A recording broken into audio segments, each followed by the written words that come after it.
In this video, we're going to look at 5 ways to talk about the future. There are 4 future tenses we can use: simple future, future continuous, future perfect, or future perfect continuous.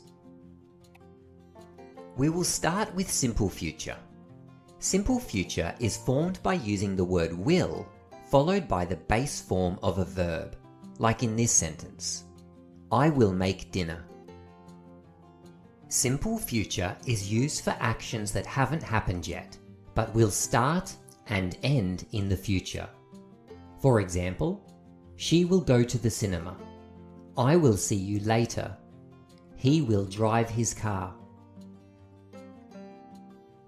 Notice that no matter the subject, we use the word will and the base form of the verb. We don't need to conjugate. You might occasionally hear the more formal word shall used instead of will to form future simple. Shall is not commonly used anymore, but it can be used for offers for help or suggestions.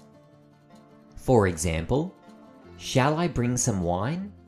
Or shall we leave soon? It's important to note that shall is only used for the subjects I and we. One more point before we move on. The phrase going to can also be used to form simple future. For example, we are going to meet at the cafe. For a more detailed look at the difference between will and going to, check out our video on the subject. Find a link in the video description below. Now on to the next tense, future continuous. We form future continuous tense using will be, followed by the present participle of a verb. For example, will be working, or will be studying. Future continuous is slightly different to simple future. Whereas simple future places an action at a single point in the future, future continuous shows that an action will be ongoing in the future. For example, we will be working together, and she will be studying tomorrow. The actions work and study will happen over a period of time. The use of future continuous shows that both actions will begin in the future and be ongoing. The next tense we'll look at is future perfect. Future perfect is formed using the phrase will have, followed by the past participle of a verb. For example, the game will have ended by the time she is home. This tense is used to talk about an action that will happen between now and a specific point in the future. In our example, that specific point is the time she's home. Here are a couple more examples. Don't come after lunch, she will have left by then. By the end of the week, I will have worked 60 hours.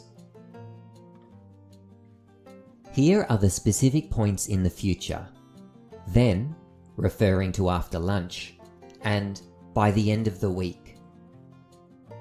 Let's move on to future perfect continuous. Future perfect continuous is formed using the phrase will have been, followed by the present participle of a verb. Here is an example. At the end of the year, he will have been teaching for 10 years. Future perfect continuous is used to talk about actions that will happen between now and a specific time in the future. This is like future perfect tense. The difference is that future perfect continuous looks back at the duration of the action. It also indicates that the action will continue past the specific point in the future. In our example, the specific point is the end of the year, and the use of future perfect continuous shows that he plans to teach past the end of the year. Let's imagine he is retiring at the end of the year. We would use future perfect. When he retires at the end of the year, he will have taught for 10 years. Another way we can talk about the future is by using simple present tense. We use simple present to talk about future events that are certain because there is a schedule or a timetable. Here are some examples. The train leaves at 3 o'clock. She starts work at 6 in the morning. Sam has football practice on Thursdays. Let's now look at how to form negative sentences using future tenses. Here are 4 sentences in the affirmative, and here's how they would be written in the negative. I will not order a coffee. They will not be swimming in the pool. He will not have arrived by then. She will not have been sitting down all day. As you can see, to form negatives, we simply use the word not after the word will. Note that the word won't is often used as the contraction for will not. For example, I won't order a coffee. Now let's take a look at how we form questions. Here are our statements again. Now here these statements have been turned into questions. To form questions, we simply move the subject directly after the word will. Now it's time to check your understanding of when the different future tenses are used. Complete each sentence using one of these 5 tenses. Pause here while you work. Let's check the answers. Note that some of these may still make sense with other future tenses. We will visit our grandparents next weekend. Or, we are going to visit our grandparents next weekend. In November, I will be working in a new role. By the time we arrive, they will have left. Will you have completed your assignment by tomorrow afternoon? I will be studying for my test all day tomorrow.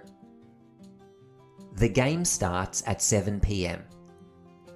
At the end of the month, I will have been studying medicine for 1.5 years. I will not buy any more clothes this month. Before you leave, have a go at writing 5 sentences that talk about the future.